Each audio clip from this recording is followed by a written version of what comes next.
आशुतोष जी, जब ये चुनाव शुरू हुआ था या होने वाला था, तब भी हम आपके चैनल पर कई बार जो है इस मुद्दों पर बात करते रहे कि चुनाव में भाजपा क्या करेगी, कैसे करेगी। तो जी। मैंने तब कहा था कि भाजपा के दो हथियार उसके हैं जिनको वो अपना अमोघ अस्त्र मानती है। अमोघ रहेंगे नहीं रहेंगे अलग बात है, लेकिन वो अपना अंतिम अस्त्र मानती है। एक हिंदू मुस्लिम का ध्रुवीकरण और दूसरा चुनाव को मोदी बनाम राहुल बनाना। ये उसके दोनों जो है, और दोनों को उसने प्रयोग कर दिया है, यानी वो दोनों तीर छोड़ दिए हैं। हिंदू मुस्लिम वाला तो जिस दिन कांग्रेस का घोषणा पत्र आया था, उस घोषणा पत्र ने बीजेपी को और उनके समर्थक वर्ग को बहुत विचलित किया।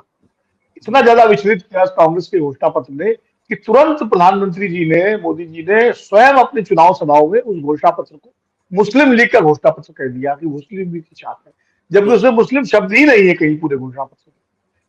लेकिन वो बहुत लंबे समय तक नहीं चली बात। लंबे समय तक क्या, हो 2 दिन बाद 3 दिन बाद वो अपने आप जो है डाई डाउन हो गई।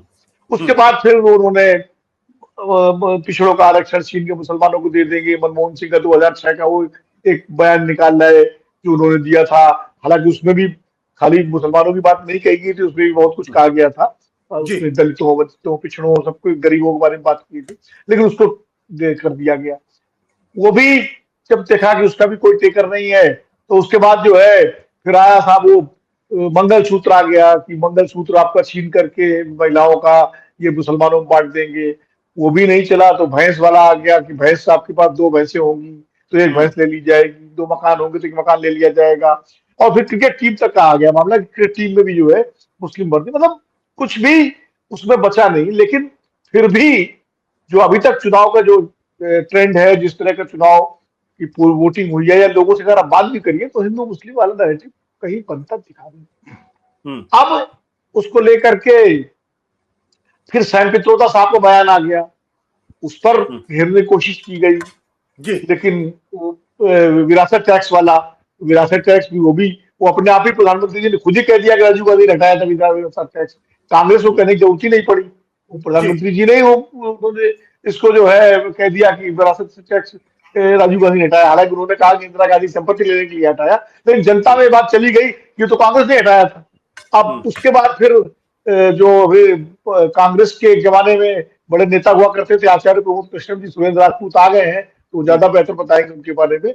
लेकिन उन्होंने एक बयान दे दिया कि साहब वो राहुल गांधी, जब सुप्रीम कोर्ट का फैसला आया तो राहुल गांधी मंदिर को जो है उन्होंने कहा कि हम सामान्य प्रकरण की तरह इसमें सुपर इंक्वायरी कमीशन बना करके इस फैसले को बदल देंगे। अब वो मीटिंग हुई।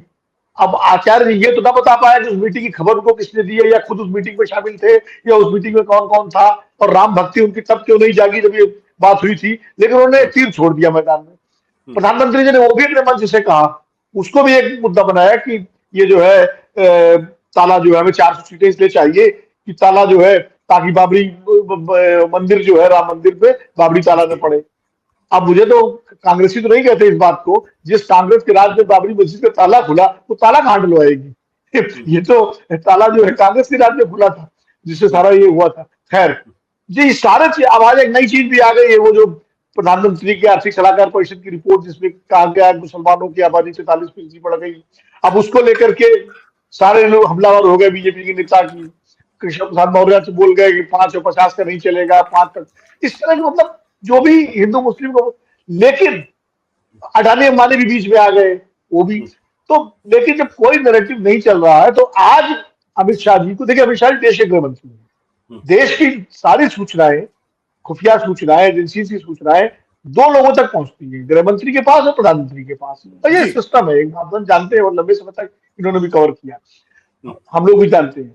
तो वो सिस्टम है, तो निश्चित रूप से उनको ये आभास हो रहा होगा कि अभी कोई नैरेटिव बन नहीं रहा। तो आज वो जो फाइनल जो नैरेटिव था कि इस चुनाव को मोदी बनाम राहुल कर दो। असल में भारतीय जनता पार्टी और उसके समर्थक लोग, उसके समर्थक नेता, उसके समर्थक विश्लेषक हमेशा हर बहस में सवाल पूछते थे कांग्रेस के लोगों से, विपक्ष के लोगों से, इंडिया गठबंधन के लोगों से, कि हमारे पास तो नरेंद्र मोदी जैसा करिश्माई लोकप्रिय चेहरा है, नेता है, आपके पास कौन है। जी। तो वो चाहते थे कि कांग्रेस के लोग खुद कह रहे राहुल गांधी है, लेकिन कांग्रेस के लोग ये कहते रहे कि भाई हम तय करेंगे चुनाव के बाद, हम चुनाव के बाद तय करेंगे, हमारा नेता जो है, बहुत सारे नेता है। और गठबंधन का प्रवक्ता यही कहता था कि चुनाव बात।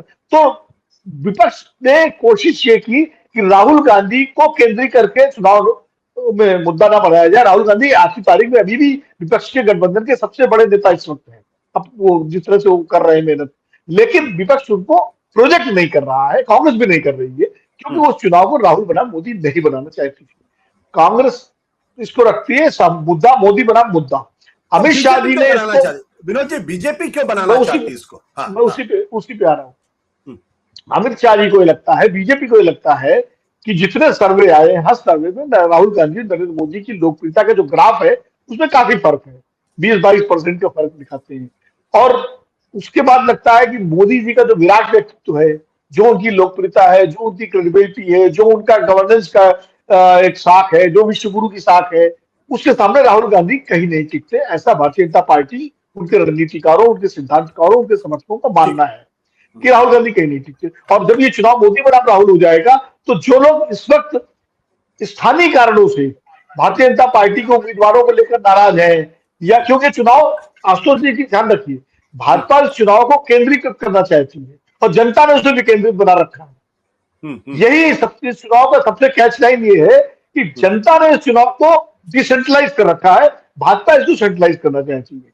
तो ये चुनाव फिर सेंट्रलाइज हो जाए और राहुल वर्सेस मोदी के नैरेटिव पे चुनाव हो, और फिर जब लोग राहुल और मोदी की तुलना करें तो उनको मोदी ज्यादा अच्छे लगे और वो सब कुछ भूल करके, चलिए कैंटीन कमल से भूल जाए, बेरोजगारी भूल जाए, सारी मुद्दे जो भाजपा खिलाफ, सरकार के खिलाफ भूल करके मोदी जी के साथ आ जाए, मोदी जी को वोट से जो आगे की चला बचे हुए। कुल मिला के उनका उद्देश्य यही है। और एक बात और चीन का पुट ला करके उन्होंने चाइनीज गारंटी जो कहा है ना, तो चाइनीज गारंटी के दो मतलब है। एक मतलब तो यह कि चाइनीज सामान जिस तरह से अस्थायी होता है, उसकी बहुत गारंटी नहीं होती, कमजोर होता है, दिखने बड़ा अच्छा होता है लेकिन लंबा चलता नहीं, एक तो वो नैरेटिव बनाना है।